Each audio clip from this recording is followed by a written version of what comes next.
sel accumulation disorder nanti baca-baca aja, nggak bakal keluar. Ini G1 checkpoint, G2 checkpoint juga harus apa? Baca aja.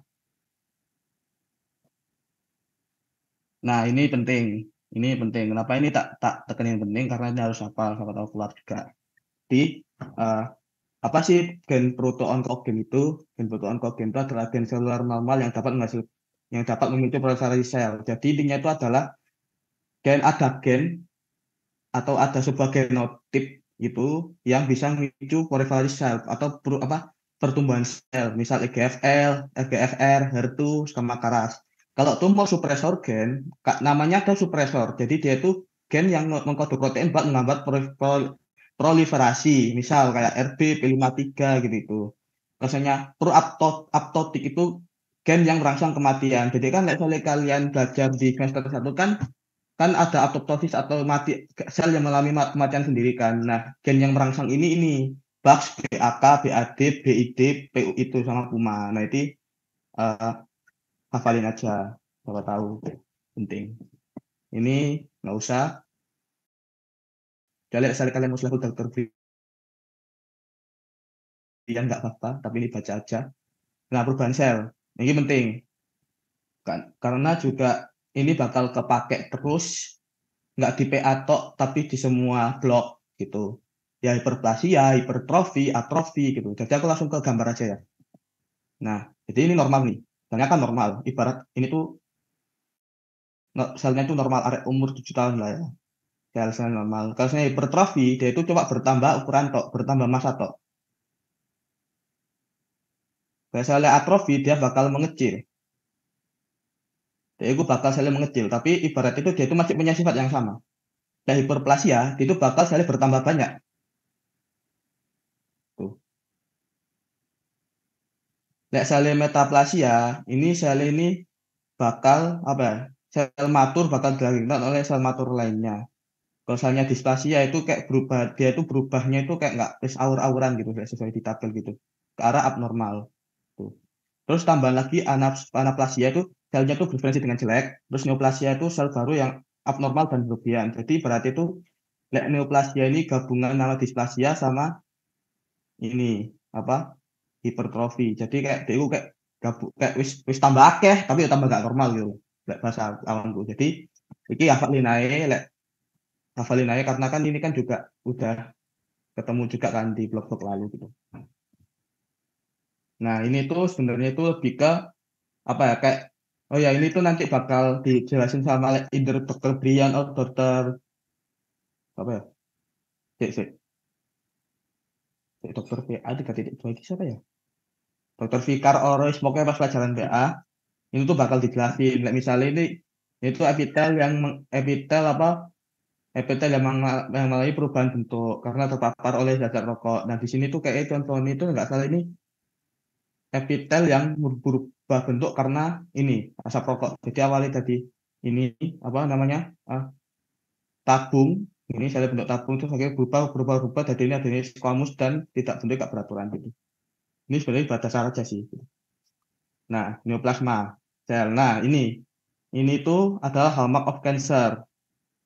Jadi ini tuh ibaratnya kayak 10 syarat buat sel, dia itu 10 syarat 10 syarat buat sel agar dia itu bisa dikatakan kanker. Jadi misalnya dia bisa memenuhi 10 ini, berarti dia itu sudah mengalami sel yang berarti sel itu dia itu mengalami kanker gitu.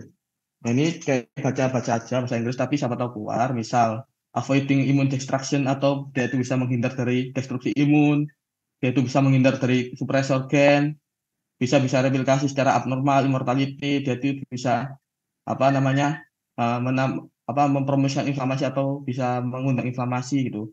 Dia bisa invasi dan metastasis, bisa gennya nggak stabil, atau angiogenesis. Angiogenesis itu gini rek, angiogenesis itu dia itu ketika dia itu ada sel baru, bentuk baru, sel kanker itu dia itu bisa menciptakan pembuluh darah sendiri.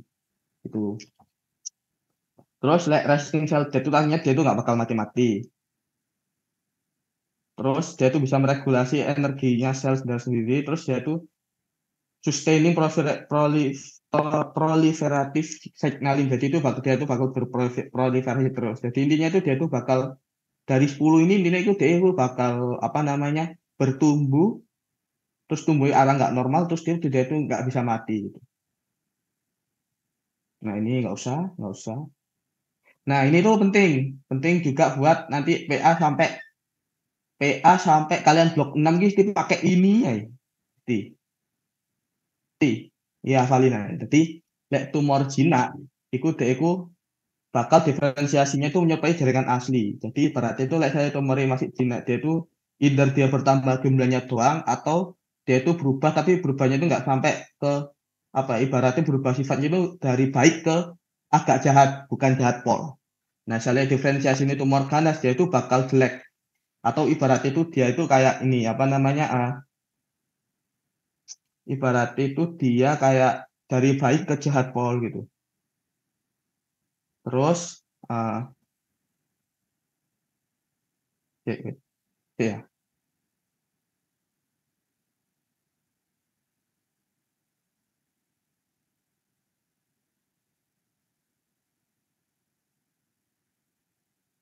Terus saya misalnya laju pertumbuhannya yang tumor jinak itu dia itu lambat, tapi yang tumor ganas itu dia itu bakal cepat. Jadi ibarat itu tumor jinak itu udah sifatnya perubahan itu nggak terlalu berubah, sama dia itu pertumbuhannya lambat. Tapi misalnya dia itu tumor ganas, dia itu pertumbuhan itu bakal cepat gitu.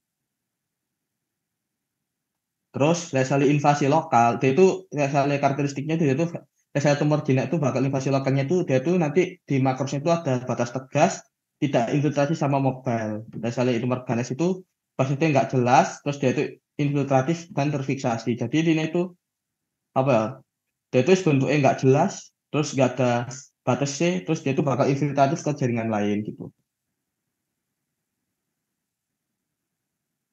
Terus misalnya invagina itu dia tuh batasnya tegas, terus tidak infiltratif, dia itu bakal nggak bisa pindah-pindah, nggak bisa infiltrat ke tubuh jaringan tubuh lain sama dia itu masih mobile. Terus misalnya tumor gina itu metastasisnya nggak ada, misalnya tumor ganas itu metastasisnya ada.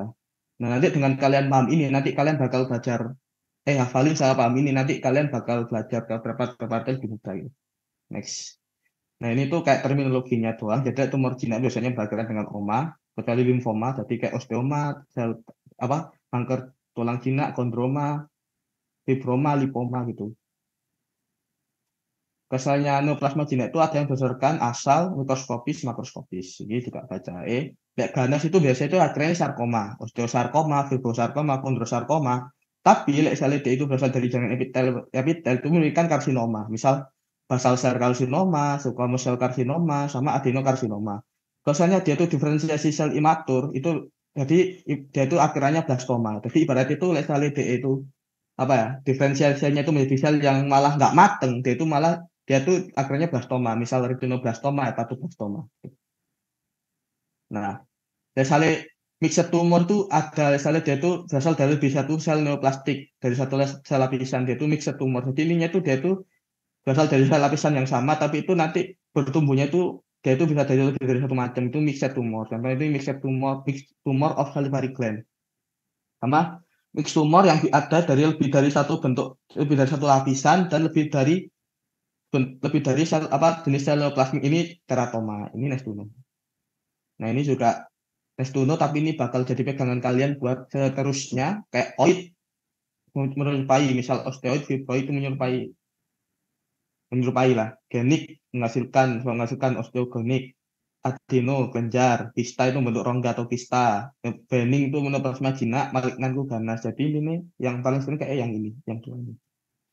Nah ini misalnya tanda ganasan itu ada sebenarnya ada macam-macam teman-teman. Jadi ini ada nukleusnya itu membesar, misalnya dilihat lagi, anak mana enggak gini nukleusnya loh lah, nah, kilo nukleus ini bentuk yang awalnya segini, tiba-tiba ada yang besar segini, ada yang besar segini itu. Terus sama hiperkromasi, lah hiperkromasi itu intinya warna intinya cenderung lebih tua. Jadi umumnya itu jadi kan warna intinya cenderungnya lebih tua kan. Terus misalnya uh, mitosis patologis itu selnya itu mengecil, memadat dan menggelap. Contohnya misalnya kan sel normal toh. Sel normal toh. Nah, iki lek nggak sel wis cilik tambah ireng, nah iki mitosis patologis. Wis kecil tambah hitam ini motif patologis namanya. Nah, saya nuklear prominent itu anak inti prominent. Gitu.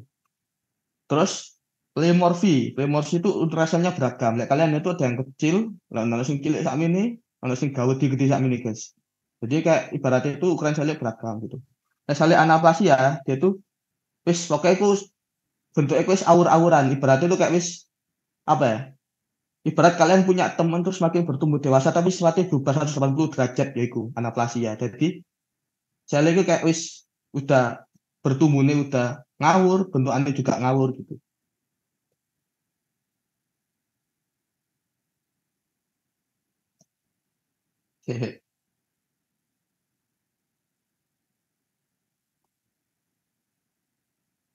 Next. Nah, ini perumusan IHC. IHC itu apa ya? Jadi itu IHC itu fungsinya itu untuk menegakkan diagnosis dengan berdasarkan aktivitas sel terhadap antibodi. Jadi ibaratnya itu rasanya di PA itu mau saya negatif diagnosis itu dia itu dengan cara dicat. Jadi setelah dicat ini apakah dia positif atau negatif tergantung dari reaksi antibodinya ini. Karena IHC sendiri itu prinsipnya di ikatan antigen antibodi. Gitu. Berarti intinya saya sih oh, IHC itu intinya aku ngecek kayak ngecek apakah diagnosis benar apa enggak gitu.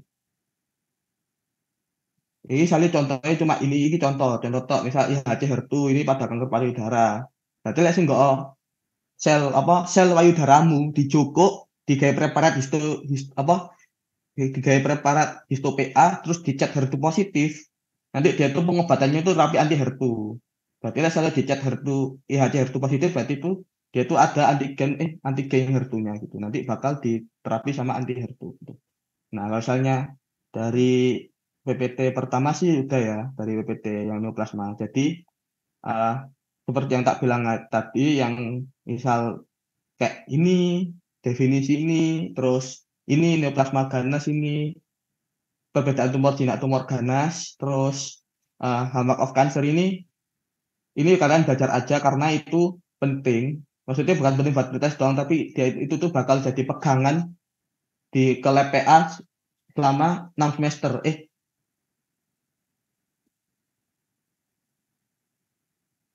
Ya, 6 semester. Jadi, misalnya kalian ya mau belajar PA ini gampang dan mungkin ada yang mau daftar ASLab ya. Mungkin ada yang mau daftar ASLab. Jadi ini bisa dipelajarin di buat pegangan gitu sih. Mungkin Neva mau nambahin nggak nih? Atau ya? Buat PPT 1 udah cukup sih kayaknya udah lengkap. Oke, karena PPT 1 udah selesai, jadi ini langsung ke PPT 2. Oh ya, sebelumnya kalian ada yang tanya nggak? Guys, jadi PPT 1. Atau misal Mas Wul masih bingung, Mbak ini masih bingung, ini ada yang aku nggak paham, itu tanya aja nggak apa-apa guys. Mumpung ada sesinya di sini. Dan mumpung kalian belum pretest juga besok. Tuh.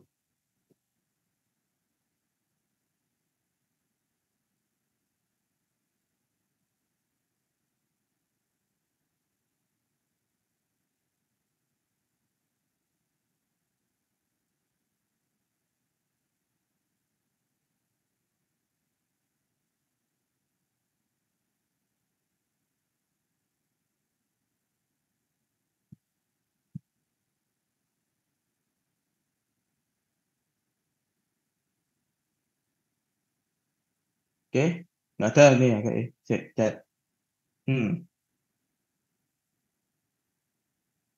Apa kira Mas Kaul mau nanya tapi jengetik sebentar, lang.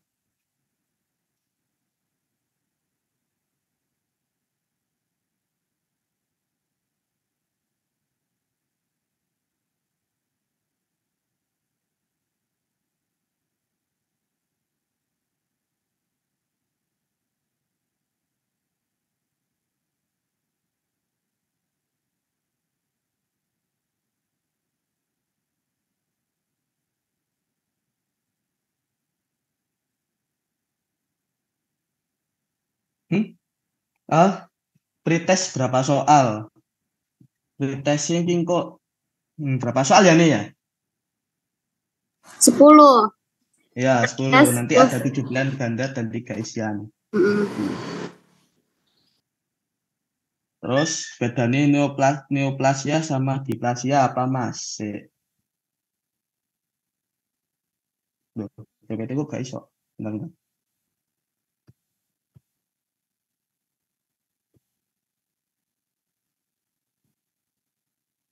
Itu cuma tabel ini. Duh. Nah, lek displasia ibaratnya itu aku punya ini nih, punya satu pentol nih. Nah, pentolnya itu nanti bakal bertumbuh ke area yang jelek. Misalnya kok pentolnya bakal berjamur, pentolnya bakal berduri, itu namanya displasia.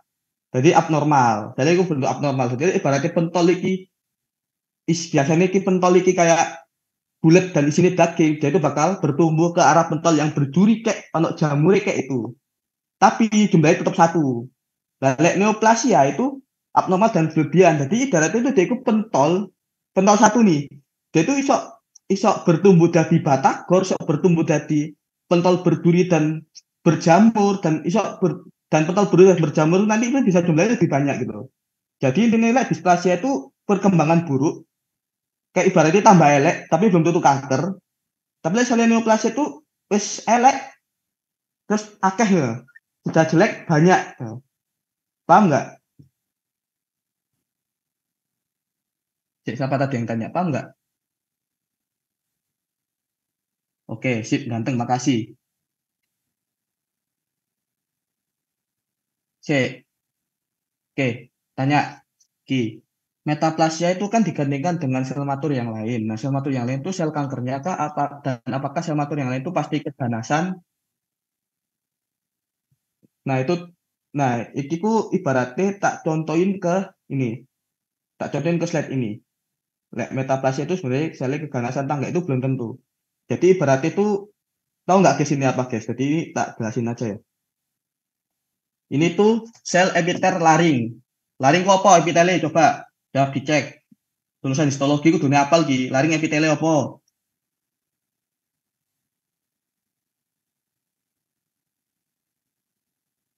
Ayo, sebelum tak lanjut, laring epitelnya apa?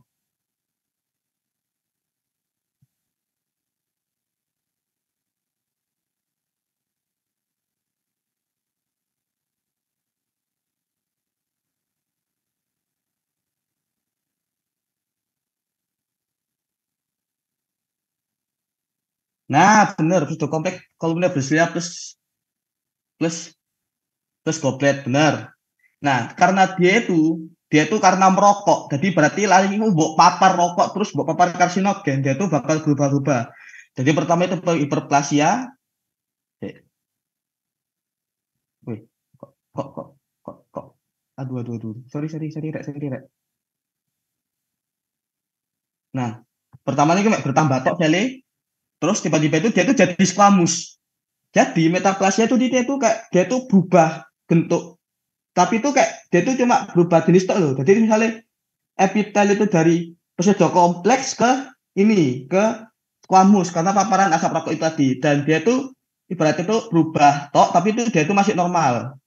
Bedanya sama displasia itu, dia itu berubah bentuk, tapi itu bentuk itu udah kayak aur-auran gitu loh. Ibaratnya like, misalnya ini pentol ki awalnya bentuknya kotak, bulat, jadi ini kotak. Iku metaplasia. Like displasia, pentol, iku awalnya bulat, terus jadi pentol berjamur, tak pentol berduri. Gitu. Jadi perubahan itu jelek. Gitu. Paham nggak sampai sini? Yang tanya tadi.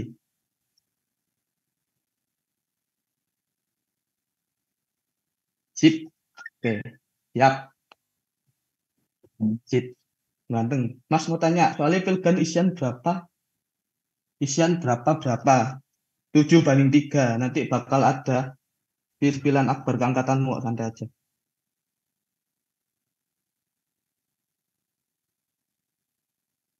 Oke. Oke, mungkin ada yang tanya lagi?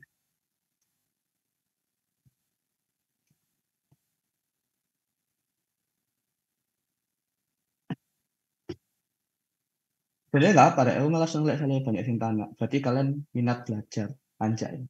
Jadi ya? Astagfirullah. Wes, oke, lek saya udah gak ada yang tanya, berarti PPT ini udah tak stop. Ini nanti yang PPT pertama udah tak stop. Nanti bakal tak Baiklah, dilanjut sama Mbak Nifa dan PPT kedua. Makasih. Oke, makasih Mas Kabul. Aku lanjut ke PPT kedua ya guys.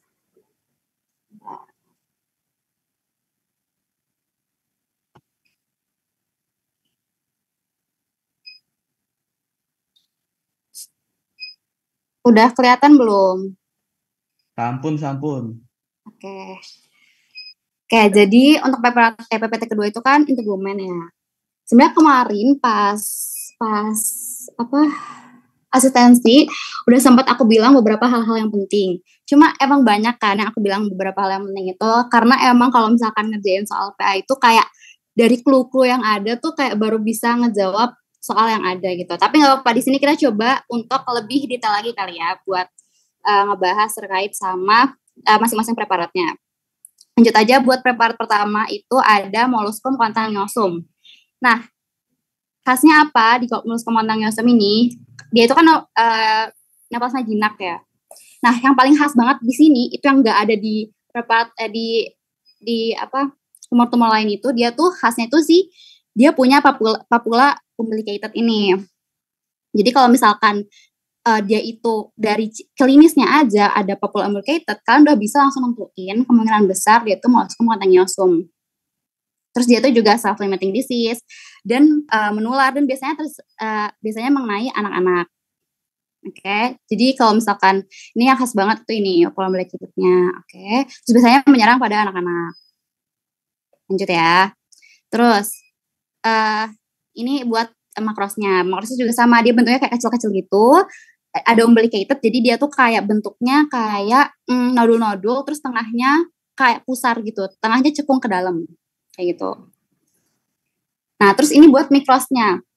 Dimana mikros itu kalau misalkan kalian di PA, itu penting banget untuk kalian pelajarin khas-khas masing-masing dari preparatnya.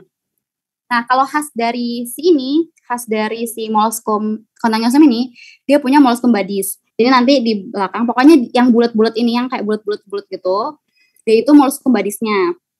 Terus, dia ada penebalan epidermis. Jadi, lihat ini kan yang warna ini, dia tuh nurun ke sini, kayak nurun ke bagian dermisnya kan. Kayak nurun ke sini gitu. Jadi, ini khas banget. Kalian lihat lihat mikros ini, itu kalian udah langsung bisa nentuin kalau dia itu molluscum contagiosum gitu. Apalagi kalau misalkan kalian di klinisnya itu bilang kalau misalkan dia itu anak-anak, terus dia itu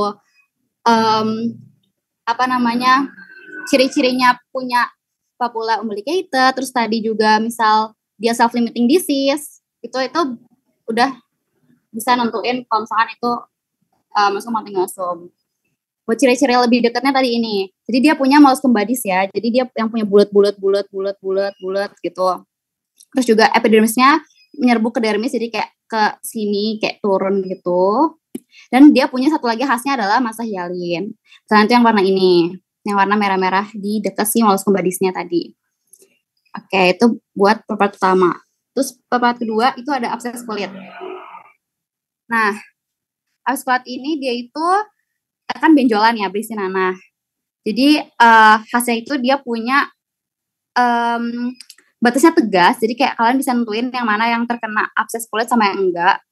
Dan dia punya jaringan granulasi buat mencegah terjadinya perluasan dari tumornya itu.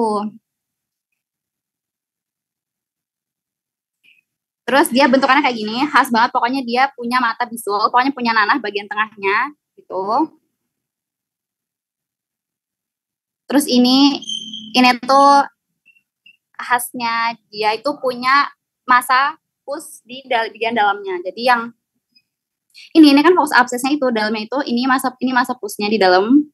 Terus dia punya di luarnya pembuluh darahnya melebar. Itu pembuluh darahnya melebar.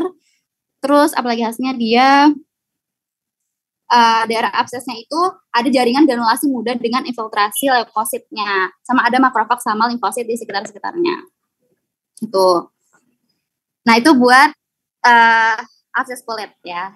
Itu khasnya kayak gitu. Terus yang ketiga papiloma. Papiloma itu namanya papil. Berarti yang kalau kalian khas dari sini apa? Berarti dia berbentuk seperti jari-jari. Oke, berbentuk kayak jari. Khasnya itu ya. Jadi dia tuh kalau kan tadi disebutin juga kalau misalkan akhirannya ada kata-kata oma, berarti dia itu neoplasma jinak dan dia berbentuk seperti jari. Terus dia itu bisa tumbuh di berbagai organ. Bentukannya kayak gini. Terus ya jadi ini untuk makrosnya kayak gini. Lihat aja pokoknya kayak gini, kecil-kecil juga dan sasinya kenyal. Terus ya pokoknya dia itu lapisan luarnya ada lapisan epitel gap yang berlapis, sama epitel mukosa, sama ada jaringan ikat longgar, sama dia tuh bisa tumbuh eksofitik maupun endofitik, jadi bisa keluar ataupun ke dalam. Bisa keluar itu kayak berupa benjolan itu, atau ke dalam kayak ke lapisan-lapisan di dalamnya. Nah, terus ini tuh mikros dari papiloma. Jadi khasnya apa tadi papiloma? Berarti dia berbentuk kayak jari kan. Pokoknya kalau misalnya kalian lihat yang bentuknya kayak gini, yang kayak jari gini, itu berarti dia itu papiloma. Oke. Nah, mikrosnya apa? Ciri-ciri mikrosnya. Nah, ini juga kalian perlu ingat-ingat ciri-ciri mikros dari papiloma ini.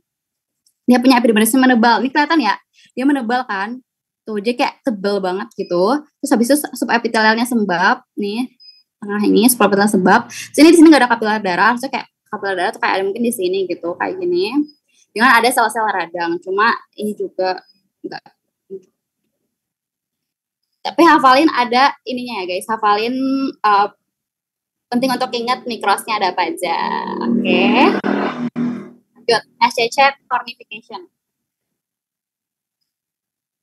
Itu, nah dia itu tumor ganas, namanya juga dari SCC, squamous cell carcinoma, berarti dia dari epitel squamous kan. Nah dia apa? Dia itu paling sering terjadi akibat dari paparan sinar matahari. Oke. Terus kalau misalnya ada keratin, berarti itu menandakan kalau diferensiasinya itu tinggi. Oke, ini bentukannya, khasnya itu kalau misalkan dia itu bentukannya tuh kayak bunga kol pas dia masih sebelum mengalami ulcerasi. Biasanya terjadi pada pria sama usianya 40 sampai 60 tahun. Nah, ini bentuknya kayak gini. Jadi yang dia punya kayak kol tadi itu, terus dia mudah berdarah. Biasanya merah-merah gini. Nah, ini khasnya juga. Yang khas tadi kalian harus ingat khas tadi apa. Kalau misalnya di yang pertama molsum continuosum berarti khasnya punya molluscum badis. Ingat-ingat mikrosnya kayak gitu. Oke. Terus habis itu tadi apa? Ada apa lagi? Absces kulit. Terus ada papiloma. Papiloma berarti bentuknya kayak jari-jari. Ingat mikrosnya papiloma ada apa aja tadi? Yang epidermisnya menebal. Terus ada subepithelial sembab. Terus ada sel-sel radang dan yang lainnya. Nah kalau ini SCC. SCC, jangan lupa SCC kan ada dua. Dengan konifikasi sama tanpa konifikasi. Nah, kalau yang bentuknya kayak gini, itu berarti SCC dengan konifikasi ya. Khasnya apa? Dia punya horn pearl. Kalau dia punya horn pearl, berarti dia menandakan kalau misalkan diferensiasinya itu baik gitu. Walaupun dia ganas, tapi kan ada yang diferensiasinya baik sama ada yang buruk. Nah, dia itu diferensiasinya baik. Kalau misalkan semakin banyak horn pearl-nya, maka diferensiasinya makin baik. Horn pearl itu nama lainnya ada mutiara tanduk juga, sama aja. Gitu, oke. Terus, oke, udah. SCC with cornifnya udah ya. Jadi jangan lupa tadi kalau ada bentuk kayak gini, ada horn pearl berarti dia itu SCC cornifikasi. Jadi pentingnya kalau PA itu kalian harus tahu dulu diagnosisnya apa. Kalau misalnya kalian udah salah diagnosis, kalian nggak bisa jawab soalnya gitu takutnya. Kayak maksudnya takutnya salah malah melenceng ke ini lain gitu, tumor lain gitu. Jadi kalau ini tadi gambarnya kayak gini, terus ingat tadi khasnya apa, terus dia terjadinya karena apa gitu ya. Oke, terus ini ACC without cornification, yang tanpa cornifikasi. Nah, kalau ini bedanya apa sama yang tadi? Kalau ini dia itu kita bisa lihat bedanya dari mikroskopis sama tingkat keganasannya. Nah, dia ini benar-benar tidak ditemukan mutiara tanduk.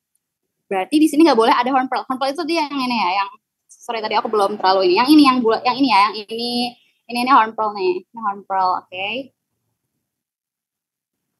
Nah, jadi dia tuh nggak ada horn pearl. Nah, kalau misalkan dia nggak punya mutiara tanduk, berarti menandakan diferensiasinya itu buruk atau dia tuh lebih progresif. Oke, udah. Lanjut ya. Kita perhatikan keempat, karsinoma sel basal. Oke, dia itu tumor ganas epidermis yang tumbuh lambat. Gitu, pokoknya ini nama lainnya. Terus dia itu kelainan pada jalur Hedgehog, mutasi TP53, dan biasanya dia juga sama kayak tadi, dia mirip sama SCC dengan Cornif, sama-sama karena ada faktor dari sinar matahari gitu. Jadi bentukannya dia itu buat makrosnya, dia itu kayak benjolan gitu, tapi dia benjolannya dikit doang dan ulceratif biasanya, dan ada kayak darah karena konsistensinya itu di beberapa tempat gitu rapuh. Oke, udah. Terus ini, nah khas dari karsinoma sel basal mikrosnya itu, dia itu adalah punya nih, jadi dia tuh punya sebenarnya ada beberapa tipe sih, cuma yang kita bahas ini ada 3 tipe kan, tipe solid, kistik, sama adenoid. Nah, jadi dia itu punya ini yang tebel-tebel di samping ini, itu palisadingnya gitu. Jadi ini palisadenya. Terus, nah untuk bagian tengahnya, yaitu sel-selnya itu uniform kayak serupa gitu. Jadi kalau bentukannya kayak gini, terus tipe khasnya dia itu ada palisadingnya, yaitu karsinoma sel basal. Oke. Terus jadi khasnya dia apa di mikrosnya? Dia tuh punya batasnya tegas. Jelas kan ya? Ini kayak jelas lah ya. Ini tegas. Maksudnya berkromasi kayak intinya membesar. Terus juga kadang-kadang ditemukan mitosis patologis. Ini juga diingat-ingat ya gitu. Terus tipenya ada 3 tadi. Solid, kistik, adenoid. Tapi yang paling sering itu tipe solid. Nah, berarti sama ini juga, ini sama kayak tadi ya. Jadi kayak lihat samping-sampingnya bentuk palisading, terus habis itu tengahnya dia itu satu serupa, terus berbatas tegas gitu ya. Berarti kalau kalian nemuin mikros ini, oh ini berarti kalian udah tahu, oh ini karsinoma sel basal. Terus jangan lupa juga karsinoma sel basal itu IHC-nya apa? Pewarnaannya apa? Dia itu ada di notes ya guys, itu BRAF4.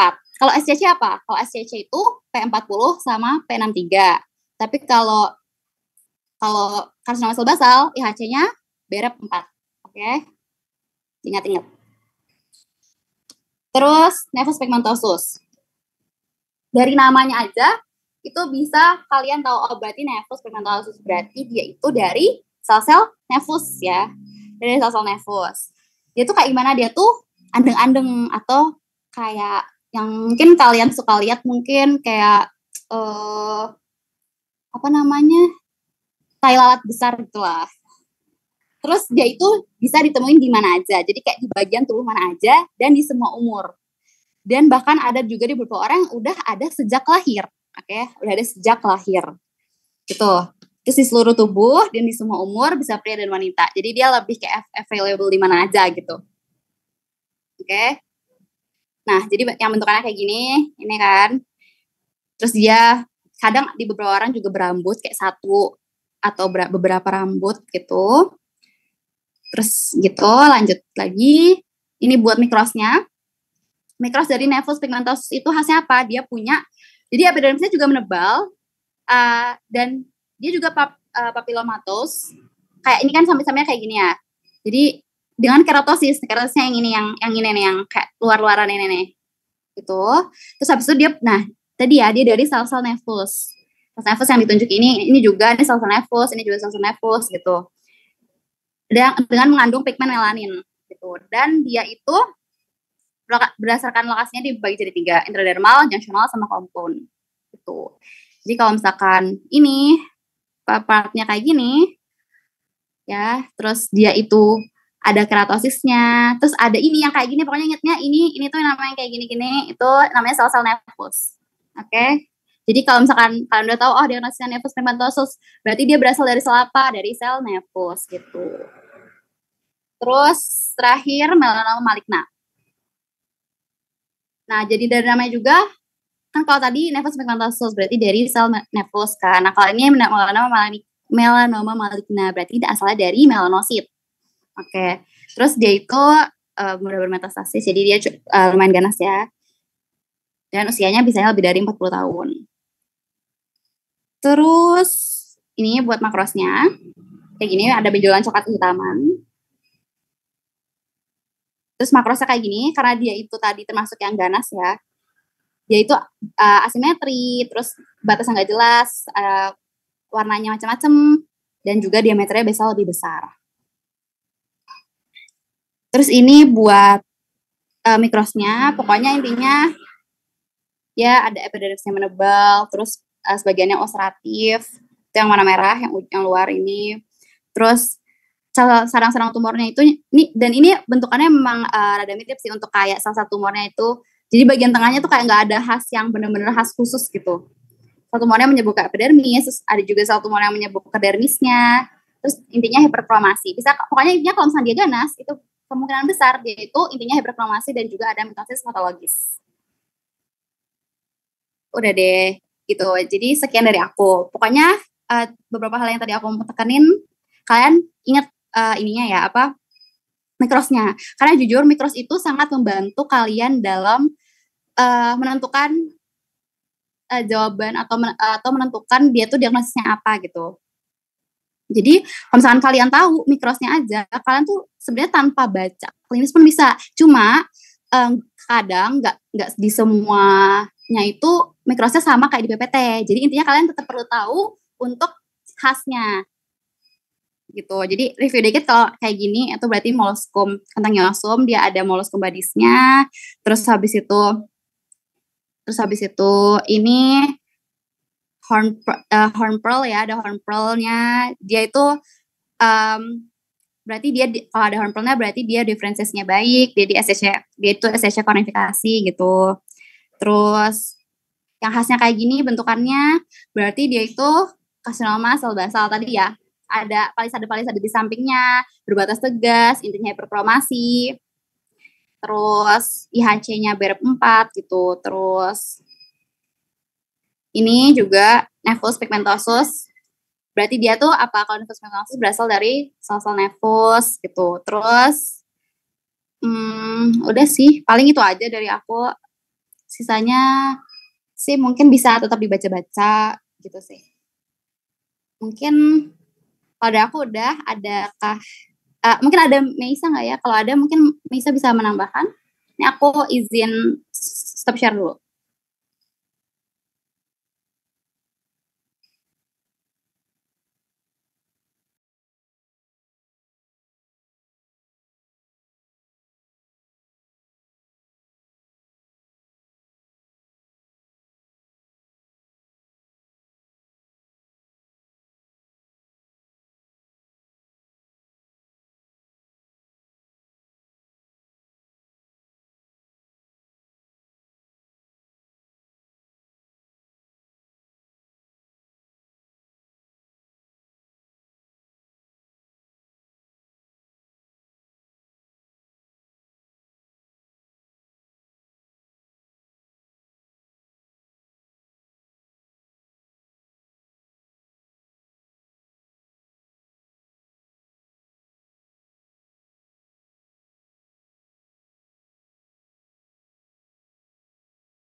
Enggak sih.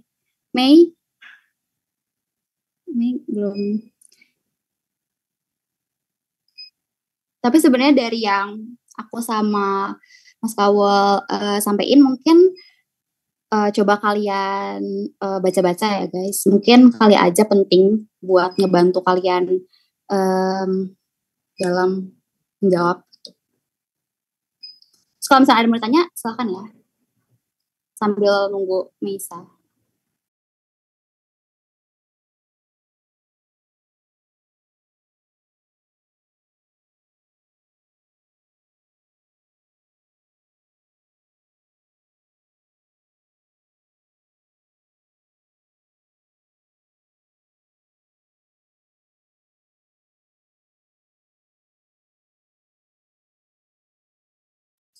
Oke, dia nanya pretestnya bahasa Inggris. Jadi pretestnya itu kan 10 soal ya. 7-nya itu Pilgan, 3-nya itu isei.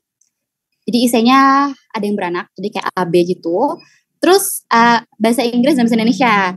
Yang bahasa Inggris ada di beberapa Pilgan, tapi beberapa doang kok, kayak nggak semua. Jadi ada bahasa Inggrisnya, tapi kebanyakan bahasa Indonesia gitu. Jadi kalau bahasa Inggrisnya itu bahasa Inggrisnya dari soal dan juga jawabannya. Untuk PG, beberapa PG. Tapi sisanya bahasa Indonesia gitu.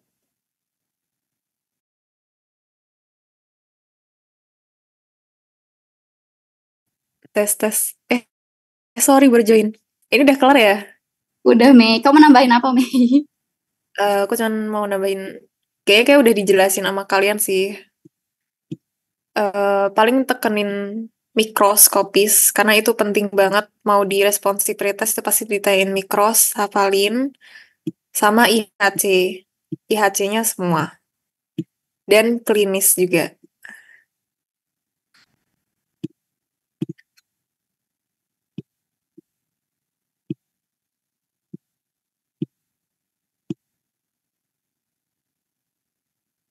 Iya, esainya Indo. Inggrisnya juga nggak banyak-banyak kok, guys. Oke. Jangan lupa ini karpraknya udah pada di press jendela kan? Sebelum pretest dicek juga ya guys kelengkapannya sesuai tatip. Oke, makasih. Ada yang mau nanya lagi nggak?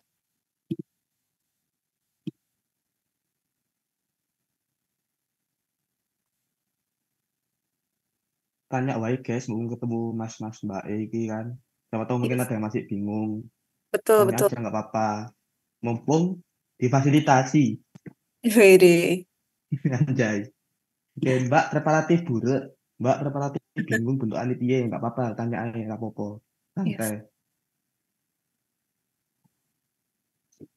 Sebelum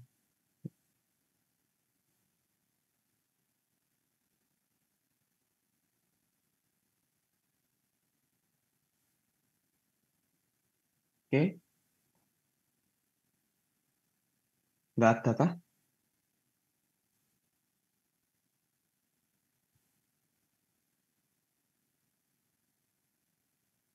Mbak, boleh jelasin ulang yang IHC nggak Mbak? IHC semua atau IHC gimana?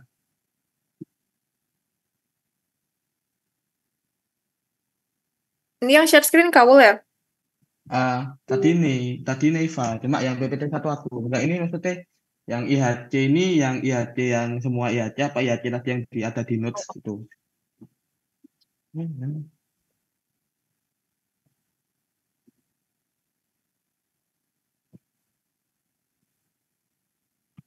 Boleh?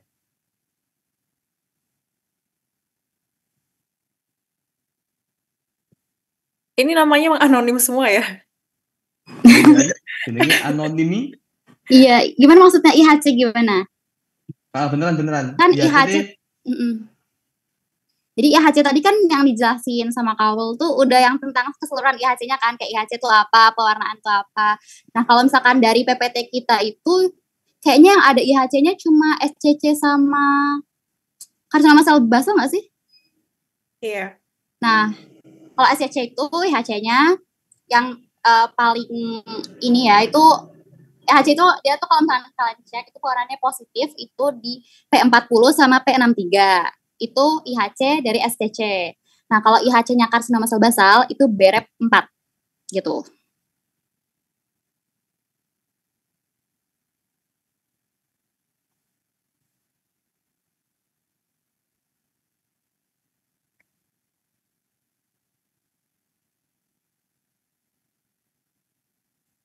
Who is I? Berarti I yang tanya, apakah udah jelas?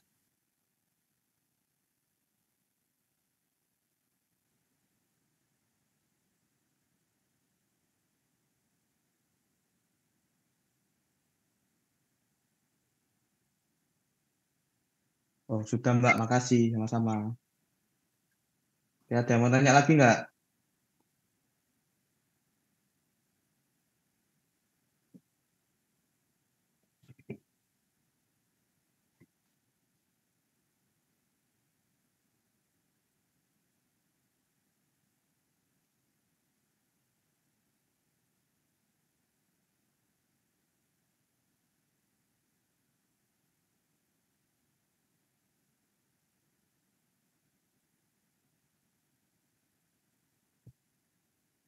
Mungkin aku tunggu sampai 21.05 kali ya. Boleh.